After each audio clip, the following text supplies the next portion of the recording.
இது ஏன் வெளிநடப்பு? 2 காரணங்கள். முக்கியமாக அவை இந்த கூட்டத்தொடர் நேற்றோடு முடிந்திருக்க வேண்டும். 9ஆம் தேதி தான் திட்டமிடப்பட்டது. ஆனால் திடீரென்று அலுவல் ஆய்வுக் குழுவில் பாராளுமன்ற விவகாரத்துறை அமைச்சர் எல்லோரும் கலந்து கொண்டு இன்னும் ஒரு நாள் நீட்டிக்க வேண்டும், நீங்கள் சனிக்கிழமை உட்காரவில்லை என்றால் திங்களோ அல்லது செவ்வாய் 2 நாட்கள் உட்கார வேண்டும் என்று சொன்னார்கள். காரணம் கேட்டதற்கு சில வேலைகள் இருக்கின்றன என்று தான் சொன்னார்களே தவிர காரணத்தை சொல்லவில்லை. ஆக ஒரு நாள் நீட்டிப்புக்கு அலுவல் ஆய்வுக்குழு ஒப்புதல் கொடுத்ததை தவிர பொதுவாக எந்த அலுவல் நாடாளுமன்றத்தில் எடுக்கப்பட்டாலும் அது ஒரு மசோதா விவாதமாக இருக்கலாம், ஒரு முக்கியமான பிரச்சனை குறித்ததாக இருக்கலாம், முக்கிய கால விவாதமாக இருக்கலாம், கவன ஈர்ப்பு தீர்மானமாக இருக்கலாம், இதற்கெல்லாம் நேரத்தை அலுவல் ஆய்வுக்குழு தான் ஒதுக்கும். எந்த பிரச்சனை குறித்து பேச போகிறோம் என்பதையும் முடிவெடுப்போம். அந்த பிரச்சனையின் மசோதாவின் தன்மைக்கேற்ப நேரத்தை அதிகரிப்போம் அல்லது கூட்டுவோம். அந்த குழுவில் சற்றேறக்குறைய எல்லா கட்சிகளும் இருக்கின்றன, நானும் இருக்கின்றேன். அப்போது எதுவும் சொல்லவில்லை. திடீரென்று நேற்றைக்கு தான் இந்த வெள்ளை அறிக்கையை வெளியிட்டு விட்டு மக்களவையில் 6.5 மணி நேரம் ஒதுக்கியிருந்தார்கள் அதற்கு. ஆனால் இங்கே எதுவுமே குறிப்பிடவில்லை. திடீரென்று இன்று காலை அது குறுகி என்றால் மணி நேரம் மட்டும்தான். அத்தோடு இவர்கள் ராமர் கோயில் என்ற ஒன்றை சேர்த்து அதுவும் ஒரே நாளில் 2 ஷார்ட் டியூரேஷன் டிஸ்கஷன் எடுத்ததாக சரித்திரமே கிடையாது. எப்பொழுதுமே காலையில் அலுவல் முடியும், மதிய நேரத்தில் 2.5 மணி நேரம் இது நடக்கும். வாரத்திற்கு அதுவும் ஒரு நாள். இதெல்லாம் விதிமுறைகள்.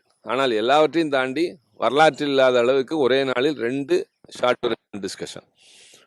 காலையில் அந்த பிரச்சனை குறித்து நான் ஒரு பாயிண்ட் ஆஃப் ஆர்டர் ஒழுங்கு பிரச்சனை எழுப்பினேன்.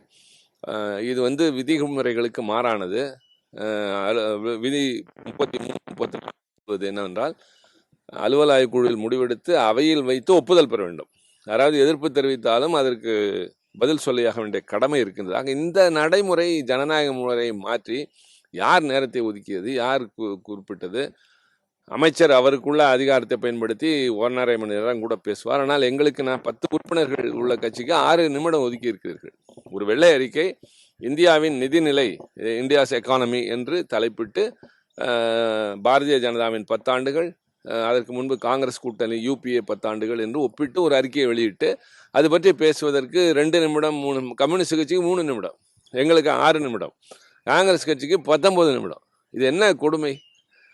ஆகவே இதற்கு கேட்டால், ஆனால் எதற்குமே உடனே இந்த பாயிண்ட் ஆஃப் ஆர்டர் எழுப்பினால் அதற்கு ரூலிங் கொடுப்பார்கள். இன்று அதுவும் கொடுக்காமல் விவாதத்தை ஆரம்பித்து விட்டார்கள்.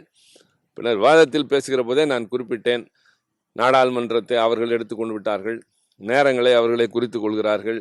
சன்செட் கேமரா என்ற சன்செட் என்ற டிவி, அது நாடாளுமன்றத்தினுடைய தொலைக்காட்சி, எல்லோருக்கும் பொதுவானது. நேரத்தின் மூலம் அவையில் நடைபெறுவதை மக்களுக்கு சொல்வதற்காகவே அந்த தொலைக்காட்சி இருக்கிறது. ஆனால் நேரலை என்பது முழுமையாக ஆளுங்கட்சிக்காக மட்டுமே என்று மாற்றப்பட்டு விட்டது. எது நடந்தாலும் நாங்கள் எவ்வளவுதான் தொண்டை வரல கத்தினாலும் கூட அது வெளியே செல்வதில்லை. யாராவது குரலை வைத்து அடையாளம் கண்டுபிடித்தானே தவிர நாங்கள் பேசுவது தெரியாது. ஆனால் அதே நேரத்தில் ஆளுங்கட்சியை சார்ந்த யார் எழுந்தாலும் அவர்களுக்கு ஒலிபெருக்கி இணைப்பு, சொல்வதெல்லாம் பதிவாகும். அவைத்தலைவர் எங்களை பற்றி பேசுவதெல்லாம் பதிவாகும். ஆனால் நாங்கள் எவ்வளவு நியாயமான கருத்துக்களை சொன்னாலும் அது இடம்பெறுவது இல்லை. ஆக அதையும் நான் பேசுகிற போதே சொன்னேன், தொலைக்காட்சி உங்களுடையது, நேரம் உங்களுடையது, நாடாளுமன்றம் உங்களுடையது, எல்லாம் தலைகீழாக மாறும். இந்த தேர்தல் முடிவுக்கு பின்னால் நாங்கள் ஒரு வெள்ளை அறிக்கை வைப்போம். அப்போது உங்களுக்கு எதிர்கட்சியாக இருக்கிறவங்களுக்கு நிறைய நேரம் தருகிறோம் என்று கூட நான் ஒரு அரசியல் ரீதியாக பேசினேன். பின்னர் ஏதோ நடந்தது. முக்கியமாக இப்பொழுது இன்று காலை நான் ஒரு ஒத்திவைப்பு தீர்மானம் கொடுத்திருந்தேன் அண்டர் ரூல் 267. அதாவது அவையினுடைய எல்லா நடவடிக்கைகளையும் ஒத்திவைத்து விட்டு நான் கொடுத்த பிரச்சனை, அதாவது தமிழ்நாட்டுக்கு வெள்ள நிவாரண நிதியினை இந்த அரசு இதுவரை தரவில்லை, தர மறுக்கிறார்கள், அது குறித்து விவாதிக்க வேண்டும் என்று கொடுத்திருந்தேன். அது பதில் இல்லை, அதை அவர்கள் ஏற்கவில்லை. அந்த காரணத்தினால் முதலமைச்சர் பிரதமரை சந்திக்கிறார், நாடாளுமன்ற உறுப்பினர்கள் உள்துறை அமைச்சரை சந்திக்கிறார்கள், பாதுகாப்புத்துறை அமைச்சர் தமிழ்நாட்டுக்கு வருகை தருகிறார், ஒரு குழு ஆய்வு செய்கிறது. இத்தனைக்கும் பின்னால் தர வேண்டியதை தராமல் வஞ்சிக்கிறார்கள் என்றால் இது ஓரவஞ்சனை, பாரபட்சம் என்று சொல்லி அதை கண்டித்து இன்றைக்கு திராவிட முன்னேற்ற கழகம் வெளிநடப்பு செய்திருக்கிறது. இல்லை, எனக்கு அங்கே நடந்தது தெரியாது, ஆனால் கொடுத்த நோட்டீஸ் தெரியும். தமிழ்நாட்டு மீனவர்களுடைய பிரச்சனை, தொடர்ந்து அவர்கள் இலங்கை கடற்படையினால் கைது செய்யப்படுவது, நீண்ட காலம் சிறையில் வைத்திருப்பது, அவருடைய படகுகளை வைத்து பாழாகிற அளவிற்கு எங்காவது ஒரு இடத்துல போட்டு மழையிலும் வெயிலும் நனைய விட்டு காய விட்டு அது ஒன்றுக்கும் உதவாமல் போகிற மாதிரி செய்கின்ற காரணத்தினால் அந்த மீனவர்களை உடனடியாக விடுதலை செய்ய வேண்டும், படகுகளையும் விடுவிக்க வேண்டும். தொடர்ந்து இது மாதிரி கைது நடவடிக்கைகள் இருக்கக்கூடாது என்று தமிழ்நாட்டு முதலமைச்சர் தளபதி அண்ணன் மு.க. ஸ்டாலின் அவர்கள் வலியுறுத்தி இருக்கிறார். ஆனால் எதையும் காதில் போட்டுக் கொள்ளவில்லை. எனவே இன்றைக்கு மக்களவையில் அது குறித்து பேசி அவர்கள் வெளிநடப்பு செய்திருக்கிறார்கள். மாநிலங்களவையில் வெள்ள நிவாரண நிதியை தரவில்லை என்பதை கண்டித்து நாங்கள் வெளிநடப்பு செய்திருக்கிறோம். முக்கியமான ஒன்று, நாடாளுமன்ற ஜனநாயகம் என்பது மிகப்பெரிய வினாக்குறியாகி இருக்கிறது. கூட்டத்தொடர் முடிந்துவிட்டது. இனி தேர்தலுக்கு பின்னால் தான் நாடாளுமன்றம் கூடும். இங்கே நடைபெறுகிற விவாதங்களின் மூலம் நாங்கள் மக்களுக்கு பலவற்றை சொல்லிக் கொண்டிருந்தோம். இனி அதற்கான வாய்ப்பு இல்லை என்ற காரணத்தால் தேர்தலுக்கு முன்பாக வேண்டி கேட்டுக்கொள்வது, இந்தியா உலகத்தின் தலை சிறந்த ஜனநாயக நாடு, லார்ஜஸ்ட் டெமோக்ரஸி.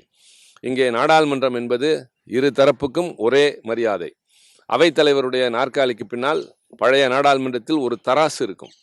அது என்னவென்றால் இரு தரப்பும் சமமாக கருதுகின்ற இடம் இந்த நாற்காலி என்றுதான் பொருள். இந்த அவையில் அது இல்லை. அதே போலத்தான் ஆளுங்கட்சிக்கு சாதகமாகவே எல்லாம் நடைபெறுகின்றது. பாராளுமன்ற ஜனநாயகம் என்பது கேள்விக்குறியாகிவிட்டது. எல்லா அதிகாரங்களும் அவர்கள் கையில் எடுத்துக்கொள்கின்றார்கள். இந்த நிலை மாறிட வேண்டும். மீண்டும் ஜனநாயகம், மக்களாட்சி, கூட்டாட்சி தத்துவம், அதே போல மிக முக்கியமாக மதசார்பின்மை இவையெல்லாம் நிலவ வேண்டும் இந்த நாட்டில் என்று சொன்னால் இந்த ஆட்சி மாறிட வேண்டும். மக்களை வேண்டி விரும்பி கேட்டுக்கொள்கிறோம். யாருடைய வற்புறுத்தலும் இல்லை. நாங்கள் வேண்டுகோள் வைக்கிறோம். விருப்பு வெறுப்பில்லாமல் யோசியுங்கள், நடந்ததை யோசியுங்கள். இந்த ஆட்சியில் பொருளாதாரம், வேலையில்லா திண்டாட்டம் அதிகரித்திருக்கிறது, விவசாயிகளுடைய தற்கொலை சாவு அதிகரித்திருக்கிறது, விலைவாசி உயர்ந்திருக்கிறது. இதையெல்லாம் பேசியிருக்கிறோம். நீங்களும் அனுபவ ரீதியாக அறிவீர்கள். எல்லாவற்றிற்கு மேல் ஜனநாயகம் என்பது இன்றியமையாத ஒன்று. அது இல்லாமல் இந்த நாட்டில் யாரும் சுதந்திரமாக இயங்க முடியாது என்பதை தொழிலாளர் தோழர்கள், உழைப்பாளிகள், விவசாயிகள், மாணவர்கள், படித்த இளைஞர்கள் எல்லாம் யோசித்து இந்த தேர்தலில் தங்களுடைய தீர்ப்பினை தர வேண்டும் என்று நான் இதை ஒரு வாய்ப்பாக கருதி கேட்டுக்கொள்கிறேன். காரணம், இனி கூட்டத்தொடர் என்பது அடுத்த தேர்தலுக்கு பின்னால், புதிய நாடாளுமன்றம் உருவானதற்கு பின்னால் தான்.